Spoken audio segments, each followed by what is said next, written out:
We had sad work with little Cathy that day. She rose in high glee, eager to join her cousin, and such passionate tears and lamentations followed the news of his departure that Edgar himself was obliged to soothe her by affirming he should come back soon. He added, however, "If I can get him," and there were no hopes of that. This promise poorly pacified her, but time was more potent, and though still at intervals she inquired of her father when Linton would return, before she did see him again his features had waxed so dim in her memory that she did not recognize him. When I chanced to encounter the housekeeper of Wuthering Heights in paying business visits to Gimmerton, I used to ask how the young master got on, for he lived almost as secluded as Catherine herself, and was never to be seen. I could gather from her that he continued in weak health, and was a tiresome inmate. She said Mr. Heathcliff seemed to dislike him ever longer and worse, though he took some trouble to conceal it. He had an antipathy to the sound of his voice, and could not do at all with his sitting in the same room with him many minutes together. There seldom passed much talk between them. Linton learnt his lessons, and spent his evenings in a small apartment they called the parlour, or else lay in bed all day, for he was constantly getting coughs, and colds, and aches, and pains of some sort. "And I never know such a faint-hearted creature," added the woman. "nor one so careful of his own. He will go on, if I leave the window open a bit late in the evening. Oh, it's killing and breathing a night air. And he must have a fire in the middle of summer, and Joseph's tobacco pipe is poison, and he must always have sweets and dainties, and always milk forever, heeding not how the rest of us are pinched in the winter, and there he'll sit, wrapped in his furred cloak in his chair by the fire, with some toast and water or other slop on the hob to sip at. And if Hareton, for pity, comes to amuse him, Hareton is not bad-natured, though he's rough, they're sure to part, one swearing and the other crying. I believe the master would relish Earnshaw's thrashing him to a mummy, if he were not his son, and I'm certain he would be fit to turn him out of doors, if he knew half the nursing he gives Hisl. But then he won't go into danger of temptation. He never enters the parlour, and should Linton show those ways in the house where he is, he sends him upstairs directly." I divined from this account that utter lack of sympathy had rendered young Heathcliff selfish and disagreeable, if he were not so originally, and my interest in him consequently decayed, though still I was moved with a sense of grief at his lot, and a wish that he had been left with us. Mr. Edgar encouraged me to gain information. He thought a great deal about him, I fancy, and would have run some risk to see him, and he told me once to ask the housekeeper whether he ever came into the village. She said he had only been twice on horseback, accompanying his father, and both times he pretended to be quite knocked up for 3 or 4 days afterwards. That housekeeper left, if I recollect rightly, 2 years after he came, and another, whom I did not know, was her successor. She lives there still. Time wore on at the Grange in its former pleasant way, till Miss Cathy reached 16. On the anniversary of her birth, we never manifested any signs of rejoicing, because it was also the anniversary of my late mistress's death. Her father invariably spent the day alone in the library, and walked at dusk as far as Gimmerton kirkyard, where he would frequently prolong his stay beyond midnight. Therefore Catherine was thrown on her own resources for amusement. This 20th of March was a beautiful spring day, and when her father had retired, my young lady came down dressed for going out, and said she asked to have a ramble on the edge of the moor with me. Mr. Linton had given her leave, if we went only a short distance and were back within the hour. "So make haste, Ellen," she cried. "I know where I wish to go, where a colony of moor game are settled. I want to see whether they have made their nests yet." "That must be a good distance up," I answered. "They don't breed on the edge of the moor." "No, it's not," she said. "I've gone very near with papa." I put on my bonnet and sallied out, thinking nothing more of the matter. She bounded before me and returned to my side, and was off again like a young greyhound, and at first I found plenty of entertainment in listening to the larks singing far and near, and enjoying the sweet, warm sunshine, and watching her, my pet and my delight, with her golden ringlets flying loose behind, and her bright cheek, as soft and pure in its bloom as a wild rose, and her eyes radiant with cloudless pleasure. She was a happy creature, and an angel in those days. It's a pity she could not be content. "Well," said I, "where are your moor game, Miss Cathy? We should be at them. The Grange Park fence is a great way off now." "Oh, a little further, only a little further, Ellen," was her answer continually. "Climb to that hillock, pass that bank, and by the time you reach the other side I shall have raised the birds." But there were so many hillocks and banks to climb and pass that, at length, I began to be weary, and told her we must halt, and retrace our steps. I shouted to her, as she had outstripped me a long way. She either did not hear or did not regard, for she still sprang on, and I was compelled to follow.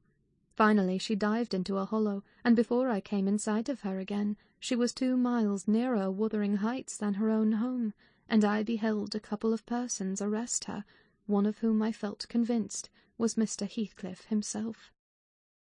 Cathy had been caught in the act of plundering, or at least hunting out the nests of the grouse. The Heights were Heathcliff's land, and he was reproving the poacher.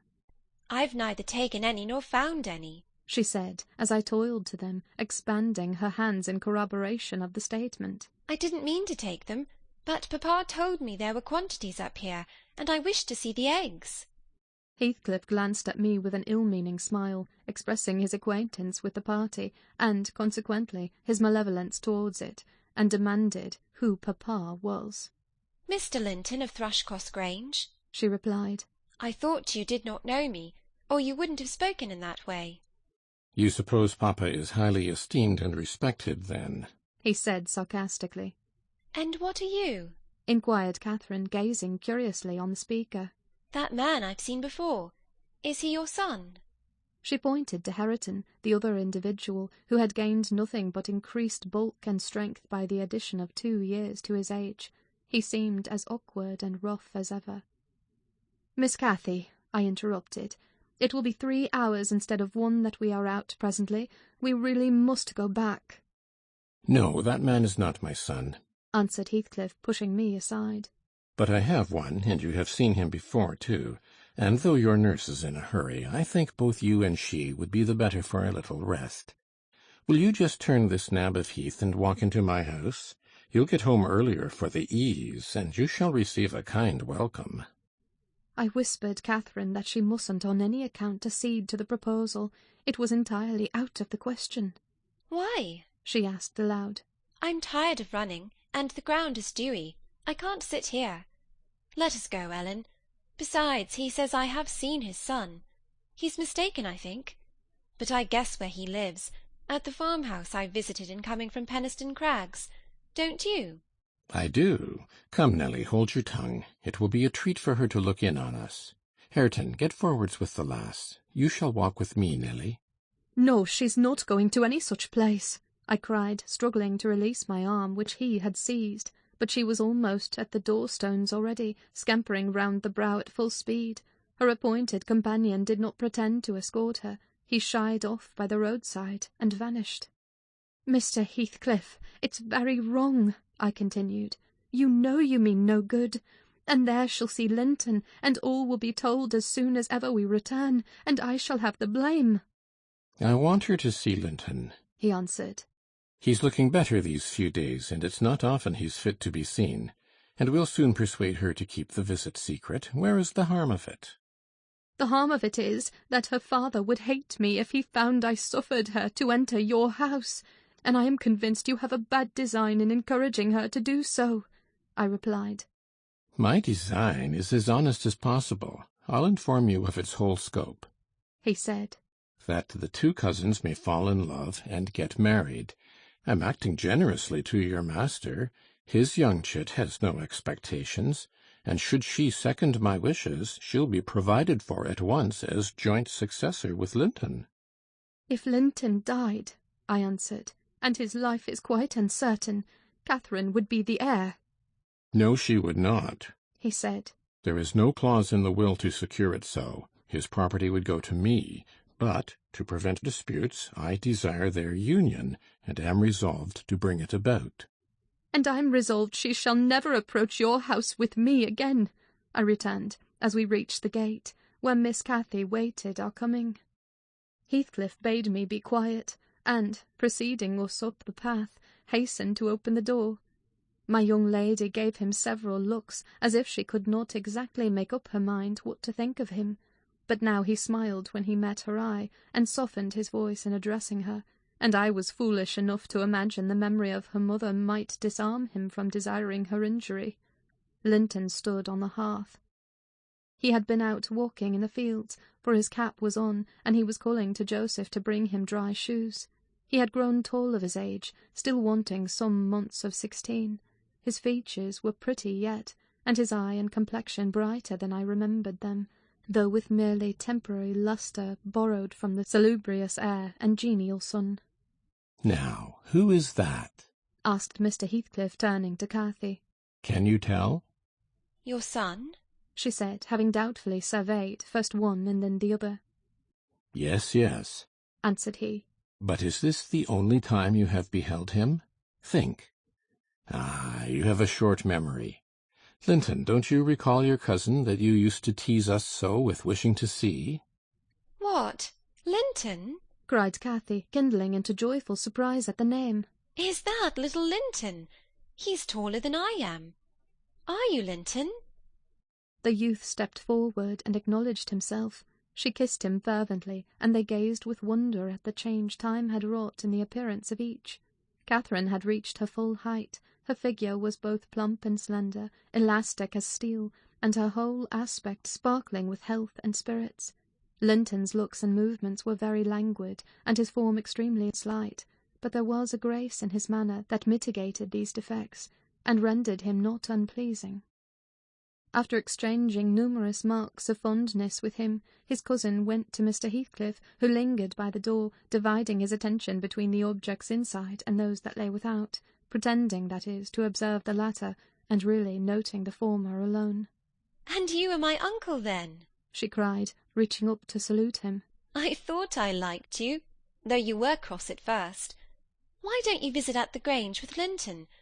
To live all these years such close neighbours and never see us is odd. What have you done so for?" "I visited it once or twice too often before you were born," he answered. "There, damn it, if you have any kisses to spare, give them to Linton. They are thrown away on me." "Naughty Ellen!" exclaimed Catherine, flying to attack me next with her lavish caresses. "Wicked Ellen! To try to hinder me from entering. But I'll take this walk every morning in future. May I, uncle? And sometimes bring papa. Won't you be glad to see us?" "Of course," replied the uncle, with a hardly suppressed grimace, resulting from his deep aversion to both the proposed visitors. "But stay," he continued, turning towards the young lady. "Now I think of it, I'd better tell you. Mr. Linton has a prejudice against me. We quarrelled at one time of our lives with unchristian ferocity, and if you mention coming here to him, he'll put a veto on your visits altogether. Therefore you must not mention it, unless you be careless of seeing your cousin hereafter. You may come, if you will, but you must not mention it." "Why did you quarrel?" asked Catherine, considerably crestfallen. "He thought me too poor to wed his sister," answered Heathcliff, "and was grieved that I got her. His pride was hurt, and he'll never forgive it." "That's wrong," said the young lady. "Sometime I'll tell him so. But Linton and I have no share in your quarrel. I'll not come here, then. He shall come to the Grange." "It will be too far for me," murmured her cousin. "To walk 4 miles would kill me. No, come here, Miss Catherine, now and then. Not every morning, but once or twice a week." The father launched towards his son a glance of bitter contempt. "I am afraid, Nelly, I shall lose my labour," he muttered to me. "Miss Catherine, as the ninny calls her, will discover his value, and send him to the devil. Now, if it had been Hareton— Do you know that 20 times a day I covet Hareton, with all his degradation? I'd have loved the lad, had he been someone else. But I think he's safe from her love. I'll pit him against that paltry creature unless it bestir itself briskly. We calculate it will scarcely last till it is 18, Oh, confound the vapid thing. He's absorbed in drying his feet and never looks at her. Linton! Yes, father, answered the boy. Have you nothing to show your cousin anywhere about, not even a rabbit or a weasel's nest? Take her into the garden before you change your shoes, and into the stable to see your horse. Wouldn't you rather sit here? Asked Linton, addressing Cathy in a tone which expressed reluctance to move again. I don't know, she replied, casting a longing look to the door, and evidently eager to be active. He kept his seat, and shrank closer to the fire. Heathcliff rose and went into the kitchen, and from thence to the yard, calling out for Hareton. Hareton responded, and presently the two re-entered. The young man had been washing himself, as was visible by the glow on his cheeks and his wetted hair. "Oh, I'll ask you, uncle," cried Miss Cathy, recollecting the housekeeper's assertion. "That is not my cousin, is he?" Yes, he replied. Your mother's nephew. Don't you like him? Catherine looked queer. Is he not a handsome lad? He continued. The uncivil little thing stood on tiptoe and whispered a sentence in Heathcliff's ear. He laughed. Hareton darkened. I perceived he was very sensitive to suspected slights, and had obviously a dim notion of his inferiority. But his master, or guardian, chased the frown by exclaiming, You'll be the favourite among us, Hareton. She says you are what was it? Well, something very flattering. Here, you go with her round the farm, and behave like a gentleman, mind. Don't use any bad words, and don't stare when the young lady is not looking at you, and be ready to hide your face when she is, and when you speak, say your words slowly, and keep your hands out of your pockets. Be off, and entertain her as nicely as you can. He watched the couple walking past the window. Earnshaw had his countenance completely averted from his companion. He seemed studying the familiar landscape with a stranger's and an artist's interest. Catherine took a sly look at him, expressing small admiration. She then turned her attention to seeking out objects of amusement for herself, and tripped merrily on, lilting a tune to supply the lack of conversation. I've tied his tongue, observed Heathcliff. He'll not venture a single syllable all the time. Nelly, you recollect me at his age, nay, some years younger. Did I ever look so stupid, so gaumless, as Joseph calls it? Worse, I replied, because more sullen with it. I've a pleasure in him, he continued, reflecting aloud. He has satisfied my expectations. If he were a born fool, I should not enjoy it half so much. But he's no fool, and I can sympathize with all his feelings, having felt them myself. I know what he suffers now, for instance, exactly. It is merely a beginning of what he shall suffer, though, and he'll never be able to emerge from his bathos of coarseness and ignorance. I've got him faster than his scoundrel of a father secured me, and lower, for he takes a pride in his brutishness. I've taught him to scorn everything extra-animal as silly and weak. Don't you think Hindley would be proud of his son if he could see him? Almost as proud as I am of mine. But there's this difference. One is gold put to the use of paving stones, and the other is tin polished to ape a service of silver. Mine has nothing valuable about it, yet I shall have the merit of making it go as far as such poor stuff can go. His had first-rate qualities, and they are lost, rendered worse than unavailing. I have nothing to regret. He would have more than any but I are aware of. And the best of it is, Hareton is damnably fond of me. You'll own that I've outmatched Hindley there. If the dead villain could rise from his grave to abuse me for his offspring's wrongs, I should have the fun of seeing the said offspring fight him back again, indignant that he should dare to rail at the one friend he has in the world.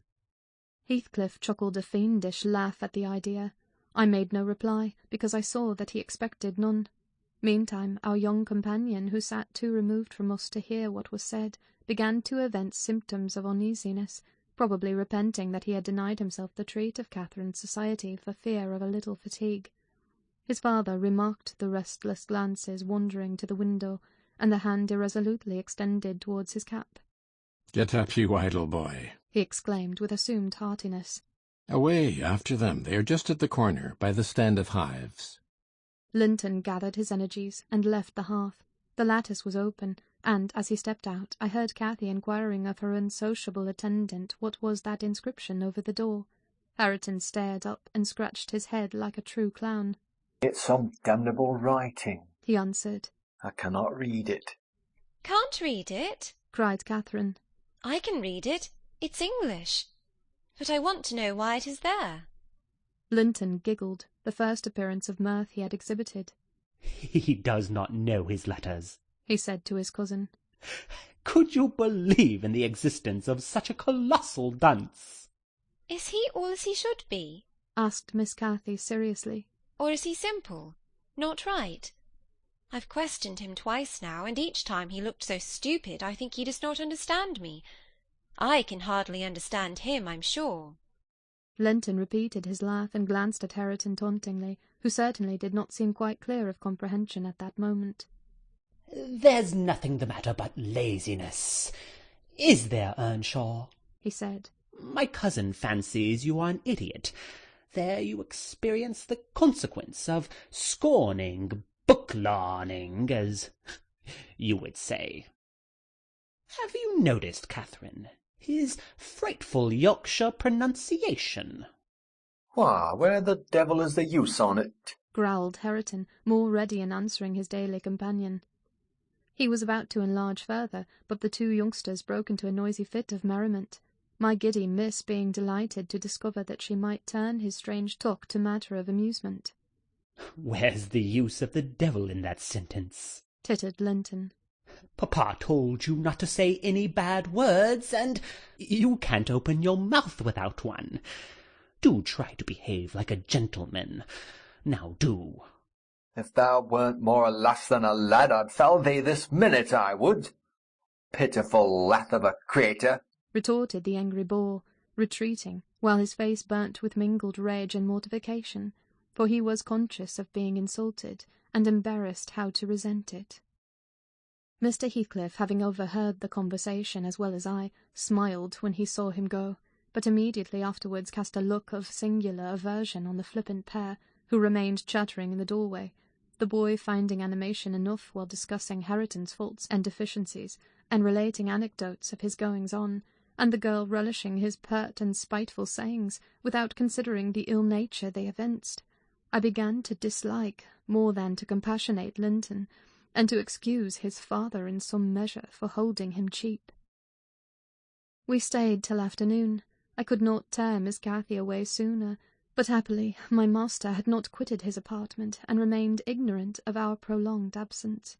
As we walked home, I would fain have enlightened my charge on the characters of the people we had quitted, but she got it into her head that I was prejudiced against them.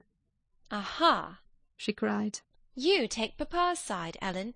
You are partial, I know, or else you wouldn't have cheated me so many years into the notion that Linton lived a long way from here. I'm really extremely angry, only I'm so pleased I can't show it. But you must hold your tongue about my uncle. He's my uncle, remember, and I'll scold papa for quarrelling with him." And so she ran on, till I relinquished the endeavour to convince her of her mistake. She did not mention the visit that night, because she did not see Mr. Linton. Next day it all came out, sadly to my chagrin, and still I was not altogether sorry. I thought the burden of directing and warning would be more efficiently borne by him than me. But he was too timid in giving satisfactory reasons for his wish that she should shun connection with the household of the Heights, and Catherine liked good reasons for every restraint that harassed her petted will. "Papa!" she exclaimed after the morning's salutations. "Guess whom I saw yesterday in my walk on the moors? Ah, papa, you started. You've not done right, have you now? I saw, but listen, and you shall hear how I found you out. And Ellen, who is in league with you, and yet pretended to pity me so, when I kept hoping, and was always disappointed about Linton's coming back." She gave a faithful account of her excursion and its consequences, and my master, though he cast more than one reproachful look at me, said nothing till she had concluded. Then he drew her to him, and asked if she knew why he had concealed Linton's near neighbourhood from her. could she think it was to deny her a pleasure that she might harmlessly enjoy? "It was because you disliked Mr. Heathcliff," she answered. "Then you believe I care more for my own feelings than yours, Cathy?" he said. "No, it was not because I disliked Mr. Heathcliff, but because Mr. Heathcliff dislikes me, and is a most diabolical man, delighting to wrong and ruin those he hates, if they give him the slightest opportunity. I knew that you could not keep up an acquaintance with your cousin without being brought into contact with him, and I knew he would detest you on my account. So for your own good, and nothing else, I took precaution that you should not see Linton again. I meant to explain this some time as you grew older, and I'm sorry I delayed it." "But Mr. Heathcliff was quite cordial, papa," observed Catherine, not at all convinced. "and he didn't object to our seeing each other. He said I might come to his house when I pleased. Only I must not tell you, because you had quarrelled with him, and would not forgive him for marrying Aunt Isabella. And you won't. You are the one to be blamed. He is willing to let us be friends at least, Linton and I, and you are not." My master, perceiving that she would not take his word for her uncle-in-law's evil disposition, gave a hasty sketch of his conduct to Isabella, and the manner in which Wuthering Heights became his property. He could not bear to discourse long upon the topic, for though he spoke little of it, he still felt the same horror and detestation of his ancient enemy that had occupied his heart ever since Mrs. Linton's death. "She might have been living yet if it had not been for him," was his constant bitter reflection, and, in his eyes, Heathcliff seemed a murderer. Miss Cathy, conversant with no bad deeds except her own slight acts of disobedience, injustice, and passion, arising from hot temper and thoughtlessness, and repented of on the day they were committed, was amazed at the blackness of spirit that could brood on and cover revenge for years, and deliberately prosecute its plans without a visitation of remorse. She appeared so deeply impressed and shocked at this new view of human nature, excluded from all her studies and all her ideas till now, that Mr. Edgar deemed it unnecessary to pursue the subject. He merely added, "You will know hereafter, darling, why I wish you to avoid his house and family. Now return to your old employments and amusements, and think no more about them." Catherine kissed her father, and sat down quietly to her lessons for a couple of hours, according to custom. Then she accompanied him into the grounds, and the whole day passed as usual. But in the evening, when she had retired to her room, and I went to help her to undress, I found her crying, on her knees by the bedside. "Oh, fie, silly child!" I exclaimed. "If you had any real griefs, you'd be ashamed to waste a tear on this little contrariety. You never had one shadow of substantial sorrow, Miss Catherine. Suppose for a minute that master and I were dead, and you were by yourself in the world. How would you feel then? Compare the present occasion with such an affliction as that, and be thankful for the friends you have, instead of coveting more." "I'm not crying for myself, Ellen," she answered. "It's for him. He expected to see me again to-morrow, and there he'll be so disappointed, and he'll wait for me, and I shan't come." "Nonsense," said I. "Do you imagine he has thought as much of you as you have of him? Hasn't he Hareton for a companion? Not 1 in 100 would weep at losing a relation they had just seen twice, for 2 afternoons. Linton will conjecture how it is, and trouble himself no further about you." "But may I not write a note to tell him why I cannot come?" she asked, rising to her feet. "And just send those books I promised to lend him. His books are not as nice as mine, and he wanted to have them extremely when I told them how interesting they were. May I not, Ellen?" "No, indeed, no, indeed," replied I with decision. "Then he would write to you, and there'd never be an end of it. No, Miss Catherine, the acquaintance must be dropped entirely, so papa expects, and I shall see that it is done." "But how can one little note—" she recommenced, putting on an imploring countenance. "Silence!" I interrupted. "We'll not begin with your little notes. Get into bed." She threw at me a very naughty look, so naughty that I would not kiss her good night at first. I covered her up, and shut her door, in great displeasure. But, repenting halfway, I returned softly, and lo, there was Miss standing at the table with a bit of blank paper before her and a pencil in her hand, which she guiltily slipped out of sight on my entrance. "You'll get nobody to take that, Catherine," I said, "if you write it, and at present I shall put out your candle." I set the extinguisher on the flame, receiving as I did so a slap on my hand and a petulant "Cross thing!" I then quitted her again, and she drew the bolt in one of her worst, most peevish humours. The letter was finished, and forwarded to its destination by a milk-fetcher who came from the village, but that I didn't learn till some time afterwards. Weeks passed on, and Cathy recovered her temper, though she grew wondrous fond of stealing off to corners by herself, and often, if I came near her suddenly while reading, she would start and bend over the book, evidently desirous to hide it, and I detected edges of loose paper sticking out beyond the leaves. She also got a trick of coming down early in the morning and lingering about the kitchen, as if she were expecting the arrival of something, and she had a small drawer in a cabinet in the library, which she would trifle over for hours, and whose key she took special care to remove when she left it. One day, as she inspected this drawer, I observed that the playthings and trinkets which recently formed its contents were transmuted into bits of folded paper. My curiosity and suspicions were roused. I determined to take a peep at her mysterious treasures, so, at night, as soon as she and my master were safe upstairs, I searched and readily found among my house keys one that would fit the lock. Having opened, I emptied the whole contents into my apron, and took them with me to examine at leisure in my own chamber, though I could not but suspect, I was still surprised to discover that they were a mass of correspondence, daily almost it must have been, from Linton Heathcliff, answers to documents forwarded by her. The earlier dated were embarrassed and short.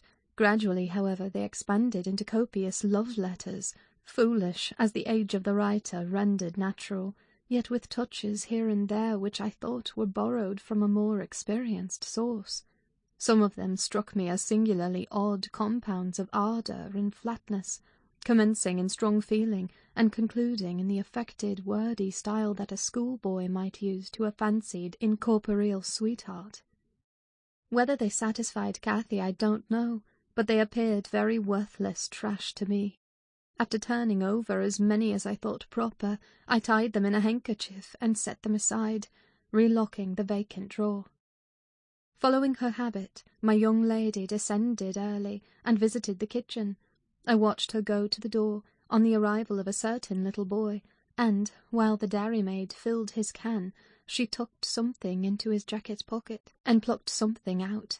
I went round by the garden and laid wait for the messenger, who fought valorously to defend his trust, and we spilt the milk between us. But I succeeded in abstracting the epistle, and, threatening serious consequences if he did not look sharp home, I remained under the wall and perused Miss Cathy's affectionate composition. It was more simple and more eloquent than her cousin's, very pretty and very silly. I shook my head and went meditating into the house. The day being wet, she could not divert herself with rambling about the park, so, at the conclusion of her morning studies, she resorted to the solace of the drawer. Her father sat reading at the table, and I, on purpose, had sought a bit of work in some unripped fringes of the window curtain, keeping my eyes steadily fixed on her proceedings. Never did any bird flying back to a plundered nest, which it had left brimful of chirping young ones, express more complete despair, in its anguished cries and flutterings, than she by her single. Oh, and then the change that transfigured her late happy countenance. Mr. Linton looked up. "What's the matter, love? Have you hurt yourself?" he said.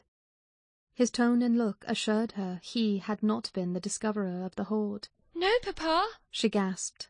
Ellen, come upstairs. I'm sick."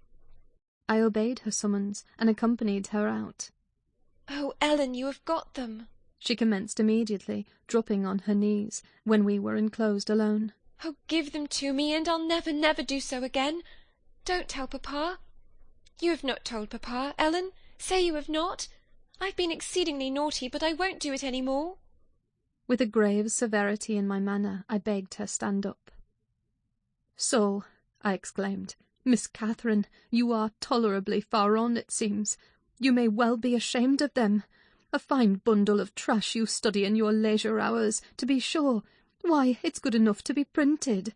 And what do you suppose the master will think when I display it before him?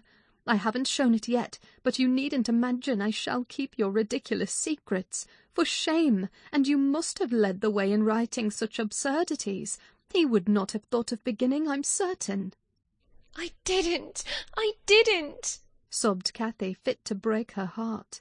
I didn't once think of loving him till— Loving? Cried I, as scornfully as I could utter the word. Loving? Did anybody ever hear the like? I might just as well talk of loving the miller who comes once a year to buy our corn. Pretty loving indeed, and both times together you have seen Linton hardly 4 hours in your life. Now, here is the babyish trash. I'm going with it to the library, and we'll see what your father says to such loving. She sprang at her precious epistles, but I held them above my head, and then she poured out further frantic entreaties that I would burn them, do anything rather than show them, and being really fully as much inclined to laugh as scold, for I esteemed it all girlish vanity, I at length relented in a measure, and asked, "If I consent to burn them, will you promise faithfully neither to send nor receive a letter again, nor a book? For I perceive you have sent him books, nor locks of hair, nor rings, nor playthings."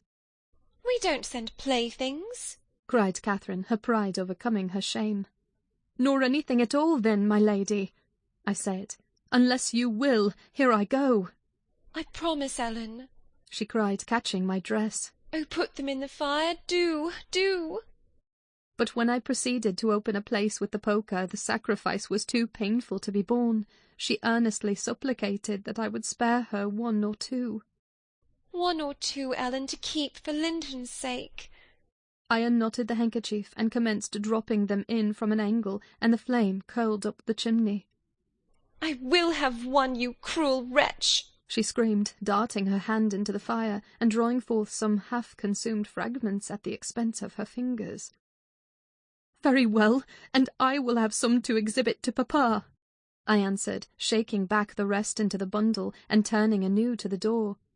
She emptied her blackened pieces into the flames, and motioned me to finish the immolation. It was done. I stirred up the ashes, and interred them under a shovelful of coals, and she, mutely, and with a sense of intense injury, retired to her private apartment. I descended to tell my master that the young lady's qualm of sickness was almost gone, but I judged it best for her to lie down a while.